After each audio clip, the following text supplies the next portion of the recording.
Welcome to the Nature Joycast Oracle. My name is Tamika and I have a special guest here today. It is Carolyn Burke, and she is the co-founder of DevaTree.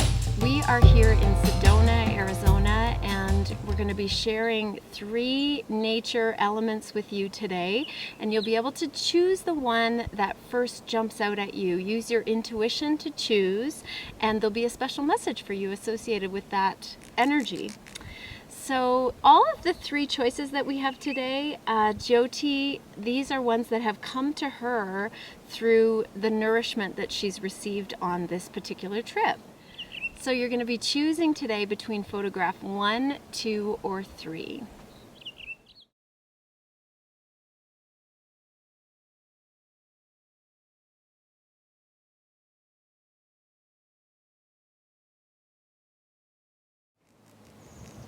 So for those of you that chose photograph 1, your energy that you chose was associated with the sky.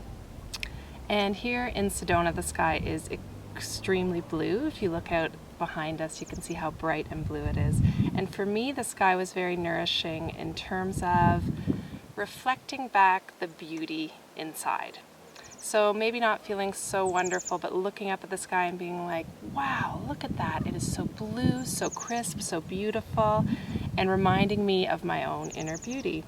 So I feel that this message is about finding your own inner beauty reflected back at you. No matter what you've been through, maybe relationship issues, feeling like a failure, feeling that things haven't been going well, there's really no failure in life, and that this blue sky really reminds us of our own inner beauty. And also, so in relationship to inner beauty, it may be that if you chose this is a time when you need to acknowledge your inner beauty, and you don't have to go around telling people how beautiful you are necessarily, but claiming your rightful path. So if there's something you've been avoiding stepping into, avoiding experiencing because of a lack of confidence in the area of inner beauty, beauty isn't just a physical experience. It's what we feel when we see a flower. We see that it's perfectly gorgeous and beautiful, but we also have an experience with the energy of the flower when we appreciate it. So it's really putting yourself out there and knowing that your inner beauty is like that flower. It's radiating. So if you chose photograph 2, you've selected the element of the red clay. And here in Sedona, we are surrounded by the red clay rocks. And for me, this element was very grounding and nourishing. I had a red clay wrap where they put clay all over your whole body. And this helps to remove the toxins. And then it also helps to bring the minerals back into your body. So it's very much the earth nourishing you. Also in Sedona, it's felt like from the moment I arrived that I've entered into a cave. It's very still, it's very grounded, it's very quiet. And it's that sensation of going underground. And in that process, it feels like the message is that things that are underground are coming to the surface right now. To be healed, to be felt, to be let go. And certainly that's been my experience here as well, that things are just popping in to be moved through and out. Yeah, it's beautiful. And one of the experiences that I had in the clay wrap, because I also had the same treatment that Jyoti had, was this extreme between hot and cold. And it's very much like that in general here. So it's at this time of year that we're here right now, it's cool at night, but you can get a sunburn during the day and then wear a hat and mitts and scarf at night. So there's these extremes, and the clay wrap was a little bit like that because it was so warm going on, and then there was just one point where it got a little bit cool before they warm you up again. It just got a little bit cool as it dried. And so these extremes in temperatures remind me of the extremes in temperatures in our internal weather, meaning one day you might feel on top of the world, and the next day you might feel like you're crashing emotionally and you don't feel good about yourself. And so if you're experiencing that, that's very normal right now for people to be having highs and lows in their internal weather, in their internal mood. Really allow yourself some space for that. we are not supposed to be happy 100% of the time. That would be disrespectful to the full range of emotions we're meant to experience in this lifetime. So it's more about how to accept yourself when you are experiencing the wonderful highs, not get attached to them.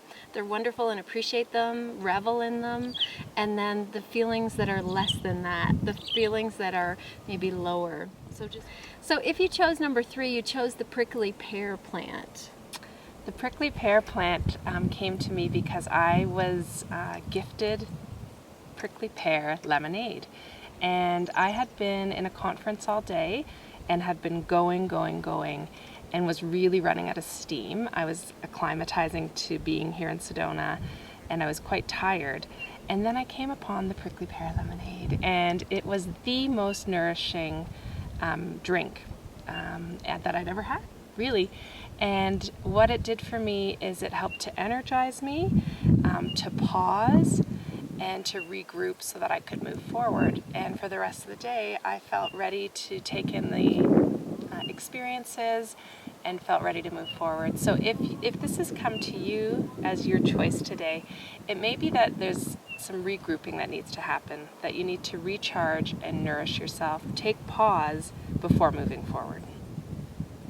That's so perfect, because when I was thinking about you talking about really being parched and then, wow, re-energized and taking some time, I was thinking about a lot of the people on the planet right now are going through major shifts in relationships and changes. It might be drastic power imbalances changing, or the arrangement of a relationship changing, or leaving a relationship or starting a new one. And even if it's not leaving a relationship, which isn't always the answer, it's rearranging that relationship within ourselves so that we can be better with someone else. So having said all that, if you've gone through some kind of change such as this, there's a difference between processing and healing.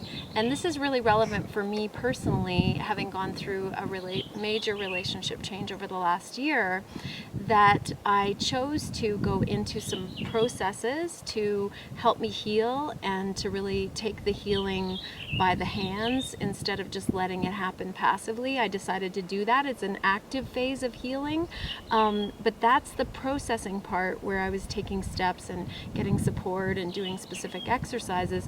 The second phase of that is healing, which you can't do. It's more of an allowing, and it takes time. And so there's a difference between processing something and then healing it. And allowing yourself, because what happens also when we're healing something is things will just bubble up naturally.